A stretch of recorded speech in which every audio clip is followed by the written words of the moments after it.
নমস্কার, যুক্তি তর্ক সঙ্গে অর্কই আপনাদের স্বাগত। আপনাদের সঙ্গে আমি অর্কপ্রভু সরকার। বনগাঁ পুরসভার প্রাক্তন চেয়ারম্যান শঙ্কর আড্ড ইডির হেফাজতে রয়েছেন।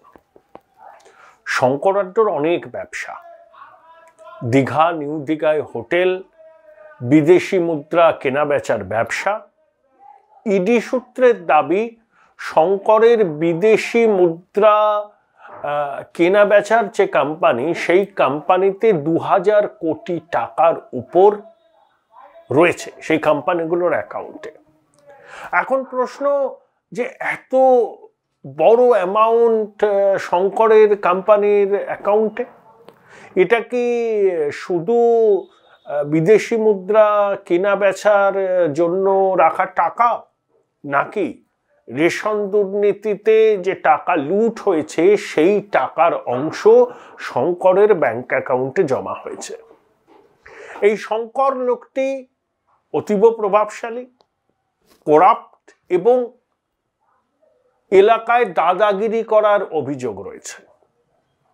কারণ শঙ্কর যে পুরসভার চেয়ারম্যান ছিলেন, সেই পুরসভারই এক সম্ভবত তৃণমূলেরই কাউন্সিলর খুন হন।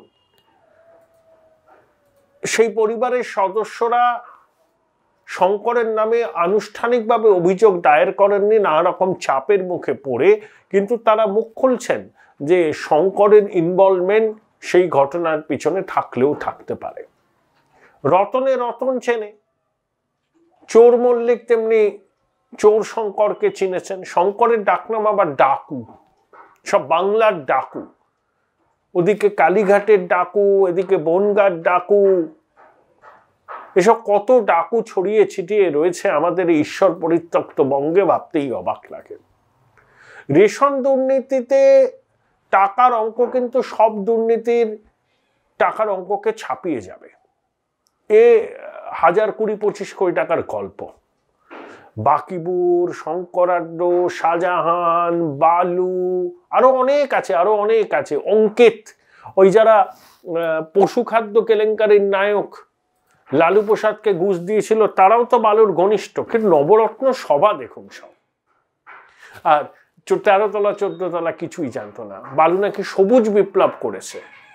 সবুজ বিপ্লবের মানেই যদি 13 তলা 14 তলা না বোঝেন, অবাক লাগে যে আমরা কোথায় বাস করি।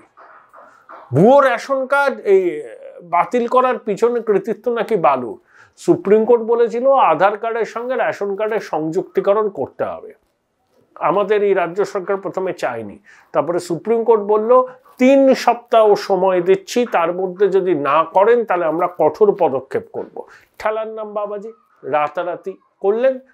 প্রায় 1 কোটি ভুয়ো রেশন কার্ড বাতিল হলো। এর পিছনে বালুর কৃতিত্ব কি? এর পিছনে সবুজ বিপ্লব কোথায়? বালু তো খাদ্য চুরি করেছে, ও তো খাদ্য চোর। খাদ্য চোরকে সবুজ বিপ্লবের নায়ক বলা হচ্ছে, বাহ।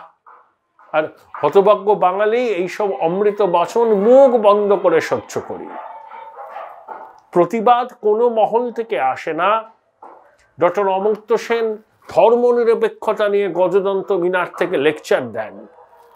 1000 দিন পথে বসে থাকা ছেলে মেয়েগুলোর পাশে একটা বিবৃতি দেওয়ার প্রয়োজন বোধ করেন না। আর এ রাজ্যের ওইসব ইডোগাড়া কমিটির চেয়ারম্যান, এইসব বিভূষণ হওয়ার জন্য যারা একদম রেস করছে, মানে মন তেল দিচ্ছে যাতে একটু কৃপাদৃষ্টি পাই মহিষী নারী, তাদের কাছ থেকে বাংলার মানুষ কিছু এক্সপেক্ট করে না।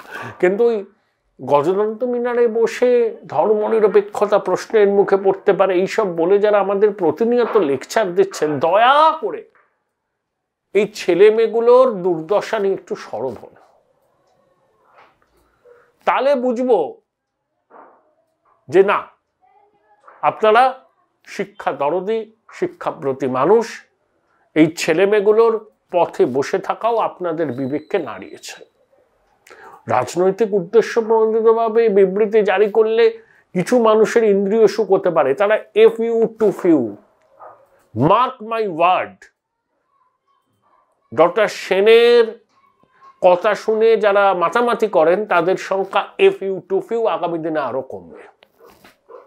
দেখুন, সত্যি তো আদালতই তো রাজ্য প্রশাসনের উপর যে নজরদারিটা করছে, যে নির্দেশ দিচ্ছে, একে বলে ঠেলার নাম বাবাজি। দেখুন 24শে জানুয়ারি কলকাতা হাইকোর্টের মাননীয় প্রধান বিচারপতির ডিভিশন বেঞ্চ এসএসকেএম এর কাছ থেকে হলফনামা চেয়েছিল, কোন কোন প্রভাবশালী ভর্তি আছে, কেন ভর্তি আছে, কি কি সুবিধা তারা পাচ্ছে, কতদিন ধরে ভর্তি আছে।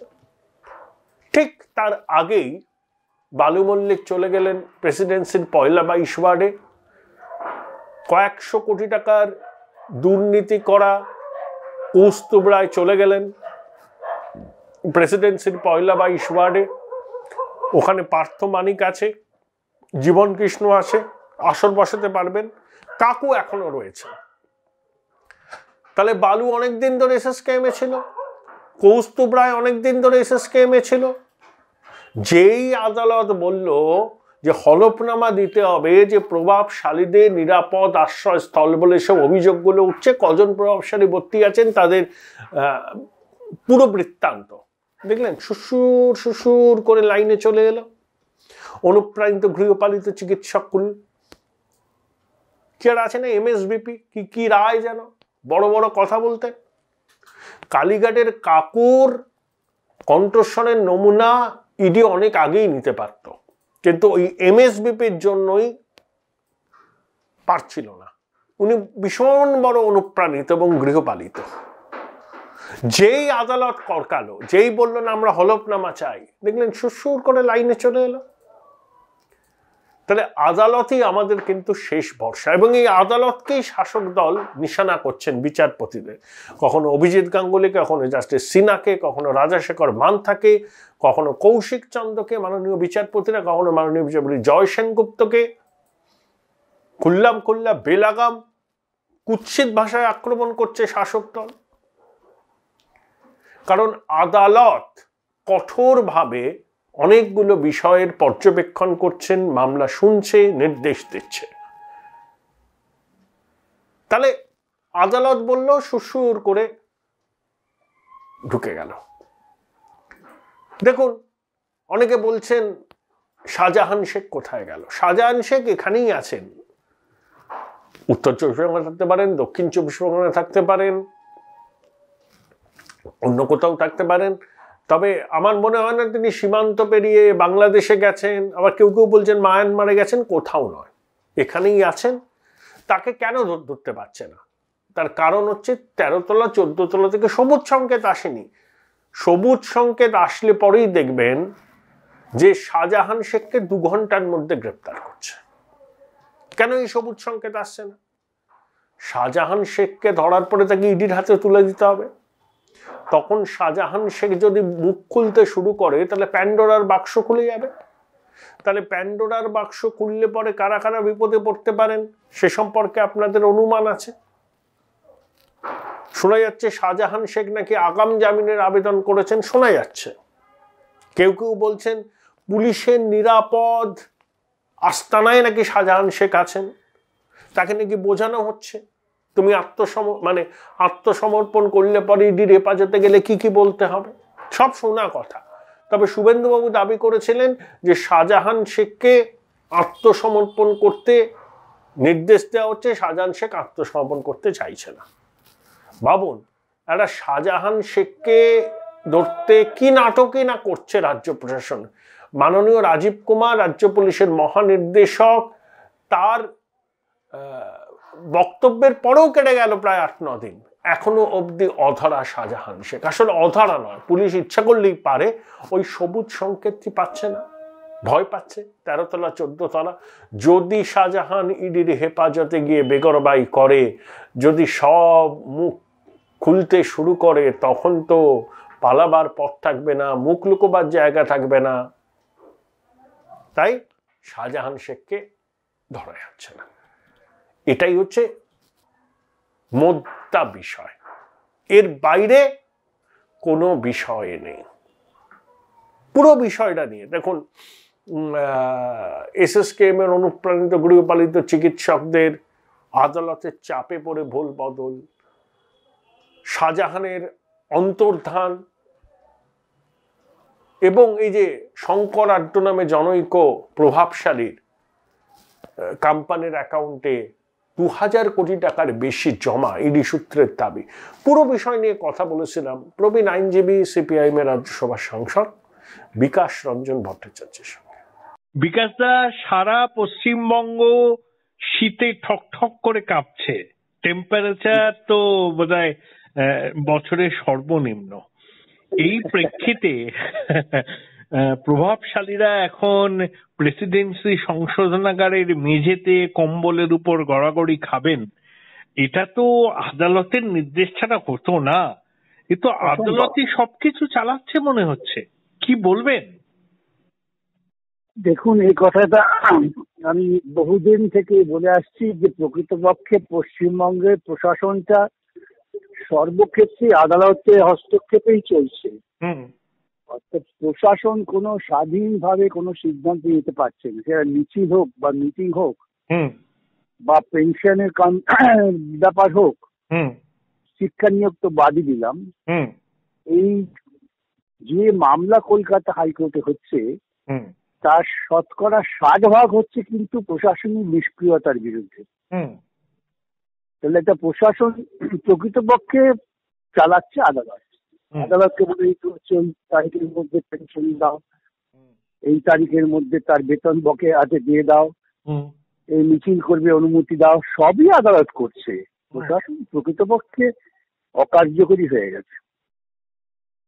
বিকাশ দা, যখন সমাজতন্ত্র চূড়ান্ত অবস্থায় পৌঁছয় তখন আমরা বলি স্টেট হ্যাজ বিদারেবে। এখানেও কি সমাজতন্ত্র না, যখন কমিউনিজম প্রতিষ্ঠিত হবে তখন বলে স্টেট হ্যাজ বিদারেবে। হ্যাঁ, আমি কমিউনিজম আর সমাজতন্ত্রকে আমি এক বন্ধনীতে রাখলাম, এটা আমার ব্যাখ্যা। যাই হোক, হ্যাঁ, কিন্তু এখানেও তো দেখছি স্টেট হ্যাজ বিদারেবে। The state hasn't been away. State is there. Into state functionaries have become non-functional. Right. আচ্ছা বিকাশ দা, আমাদের প্রত্যেকেরই কিছু না কিছু রোগ, কারোর ডায়াবেটিক, কারোর প্রেশার, কারোর কোলেস্টেরল, কাউকে না কাউকে কোনো না কোনো সময়ে হসপিটালে ভর্তি হতে হয়েছে। আচ্ছা, আমরা প্রত্যেকেই তো চাই যে কত তাড়াতাড়ি বাড়ি যাব, বাড়ির খাবার খাবো, বাড়ির বিছানায় শোবো। এই প্রভাবশালীরা কেন এত এসএসকেএম এ থাকতে চান? তার কারণ হচ্ছে যে ইনফেকশনও তো হতে পারে আইসিইউ থেকে। তাদের এই জেল জীবনের যে একটা কষ্ট আছে, তো যাই হোক না, কষ্ট আছে, সকলের সঙ্গে মেলামেশাও করা যায় না, বাইরের লোকের সঙ্গে কথাবার্তা বলা যায় না, তার থেকে খানিকটা অব্যাহতি পাওয়া যায়। এসএসকেএম হাসপাতাল একটা জনবহুল জায়গা, বহু মানুষ আসেন, উদ্বাড়ে অন্য পেশেন্টকেও দেখতে আসেন, তারা হয়তো উঁকি মেরে দেখে যান, এবং খানিকটা সুযোগ সুবিধা আছে এবং প্রশাসনকে কাজে লাগানো যায়, এই জন্যই, আর কোনো কারণ নেই। কিন্তু আরেকটা যেটা বললেন অত্যন্ত গুরুত্বপূর্ণ, মেডিকেল সায়েন্স, আমি যতটুকু জানি, আমি যখন হাসপাতালে ভর্তি ছিলাম তখন তো বিভিন্ন কারণে অনেকদিন থাকতে হলো। তো আমাকে কিন্তু ডাক্তাররা বলেছিলেন আমাদের রিপোর্ট দিতে হয়, নিজেদের মধ্যে রিভিউ করতে হয় যে একটা পেশেন্ট কেন এতদিন আছে। সেই জন্য ওই আপনাকে ছাড়া হচ্ছে না, কিন্তু আমাদের অ্যাকাউন্টেবিলিটি আছে, কেন ছাড়তে পারছি না। এটা হচ্ছে মেডিকেল এথিক্স এর ব্যাপার। কিন্তু এই রাজ্যে তো সুজয়ের ক্ষেত্রে কোনো মেডিকেল এথিক্স কাজ করেছে বলে আমার মনে হয় না। উনি মানে ভিভিআইপি। আপনার মনে আছে বিকাশ দা, 80 দশকের গোড়ার দিকে একটা ম্যাগাজিন বেরোতো, সেই ম্যাগাজিনটা খুব একটা শেষ অব্দি কন্টিনিউ করতে পারেননি, স্বপ্না দেব আর প্রিয়ব্রত দেব, প্রতিক্ষণ। হ্যাঁ, হ্যাঁ, সেই প্রতিক্ষণে একটা কোনো একটা বিষয় নিয়ে একটা শিরোনাম হয়েছিল, শরীরের ডাক্তার তোমার মন নেই। এই এসএসকেএম এর চিকিৎসক কুলকে কি আপনি এই কথা বলতে পারেন? এরা মন সবকিছু মহিষী নারীর পাদপদ্মে সমর্পণ করেছে।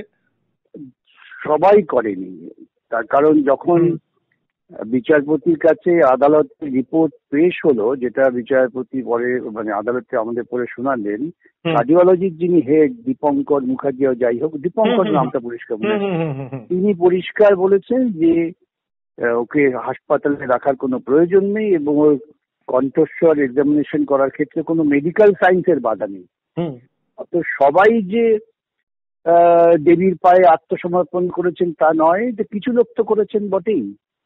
এবং এটাও আপনাকে বলি, আজকে সব জিনিস প্রকাশ্যে আসছে, একসময় এসএসকেএম এর যিনি সার্জন সুপারিনটেন্ডেন্ট বা ডিরেক্টর, সময় নাম পাল্টে গেছে, তিনি বিভিন্ন সূত্র মারফত এরকম একটা খবর দিয়েছিলেন যে ওকে অগ্রাহ্য করে অন্য ওর যারা অধীনস্থ এমন কাউকে দিয়ে সব করানো হচ্ছে।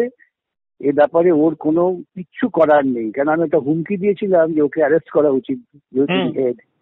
তারপরে ভদ্রলোক হয়তো আমার কাছে বার্তাটা পাঠিয়েছিলেন যে আমার কিছু করার নেই। সুতরাং প্রশাসনিক চাপের কাছে একদল মাথা নত করেছে। আর তো মুশকিল কি জানেন, এই কথাটা শুনতে হয়তো আপনার পক্ষে খারাপ লাগবে না, অনেকে লাগতে পারে।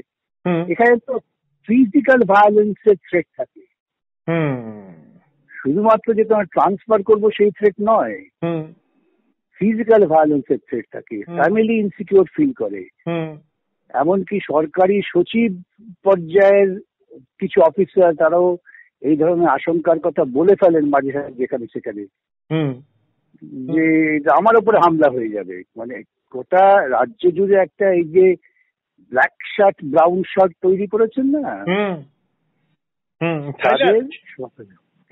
তাদের সকলেই ভয় পায়। মানে থাইল্যান্ডের মতো?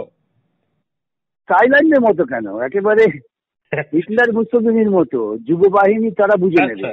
আচ্ছা আচ্ছা, কিন্তু এখানেও বিকাশ দা ডক্টর শ্যামাপদ গড়াইয়ের মতো চিকিৎসক আছেন। হ্যাঁ আছেন তো, সেদিন বলছি আমি। হ্যাঁ আছেন, তাকে হেনস্থা হতে হয়েছে, তিনি ধরেছেন, তার সেই মানসিকতা ছিল। তিনি এখন দুর্দান্ত আছেন, আমি জানি উনি বেসরকারি হসপিটালের সঙ্গে যুক্ত, হাইলি রেসপেক্টেড ফিগার, দক্ষ চিকিৎসক। আচ্ছা বিকাশ দা, আমাকে আপনি একটা কথা বলুন, সেটা হচ্ছে একজন জানলায় দাঁড়িয়ে হাত নাড়ছেন, ভালো আছি, হ্যাঁ, একজন 4 মাস ধরে রয়েছেন, কৌস্তুভ রায়। আপনারা মানে কলকাতা হাইকোর্টের প্রধান বিচারপতির ডিভিশন বেঞ্চ বললেন 24শে জানুয়ারির মধ্যে একটা হলফনামা দাখিল করতে হবে, কোন কোন প্রভাবশালী ভর্তি আছেন, কি কি সুযোগ সুবিধা পাচ্ছেন। তারপরে দেখুন বিদ্যুৎ গতিতে এসএসকেএম এর চিকিৎসকদের বিলম্বিত বোধহয়। আমার সব থেকে জিনিস অবাক লাগলো, আমি আনন্দবাজার পত্রিকায় পড়লাম কোন কোন চিকিৎসক নাম প্রকাশে অনিচ্ছুক বলছেন আমরা তো কাউকে ডেকে আনি না, কেউ যদি ভর্তি হয় কি করা যাবে, প্রভাবশালী আর প্রভাবশালী নয় এই ফারাক করা আমরা কি করে বুঝবো? মানে এগুলো অক্ষমের আর্তনাদ বলে কি আপনার মনে হয়?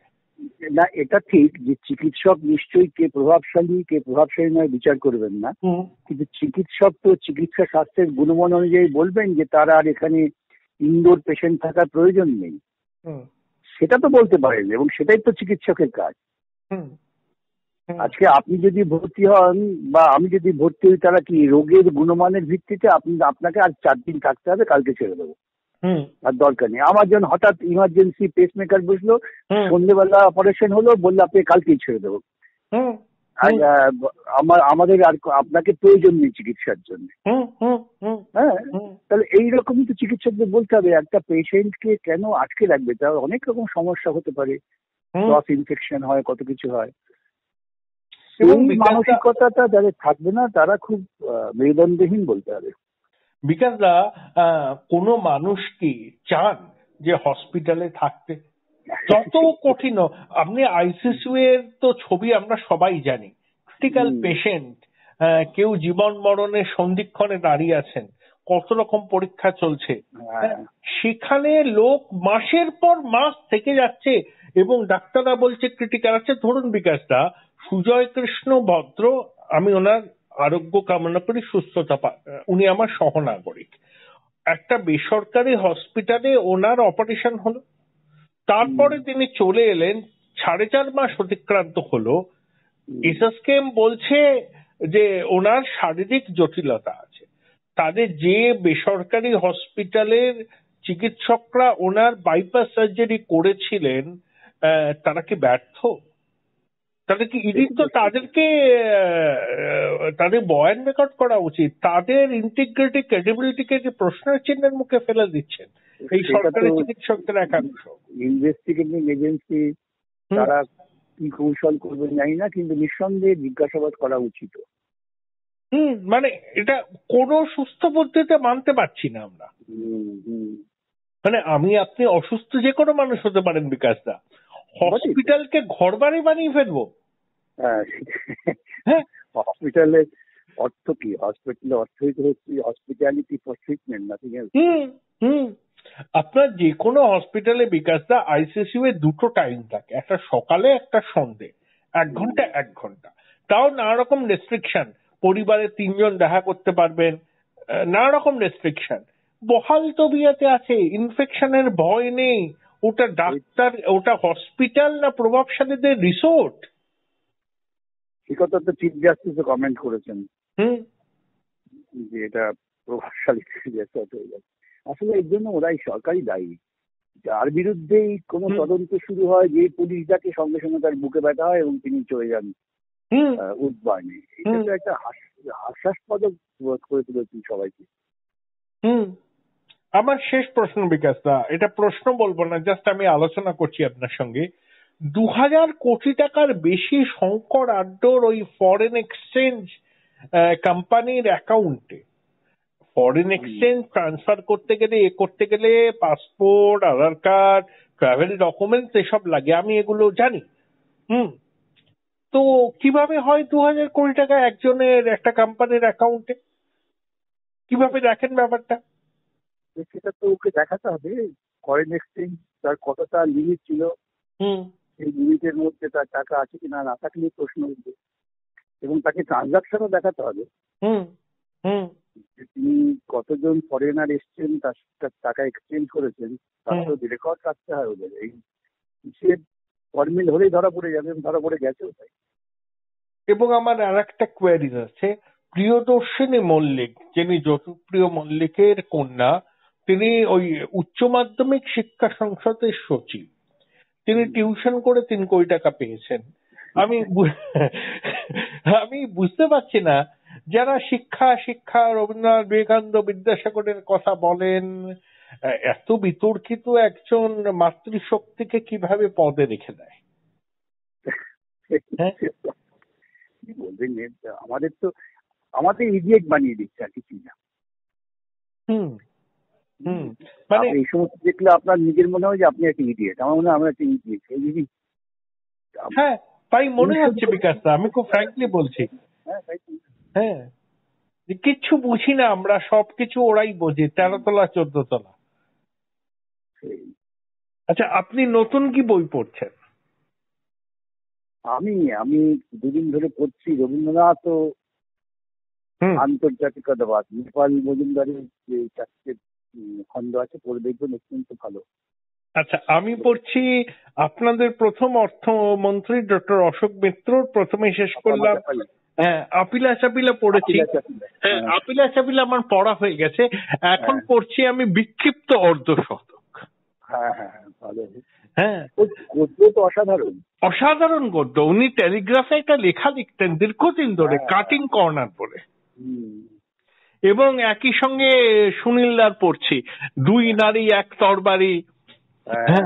হ্যাঁ, ওটা চাষ উপন্যাস, যাই হোক।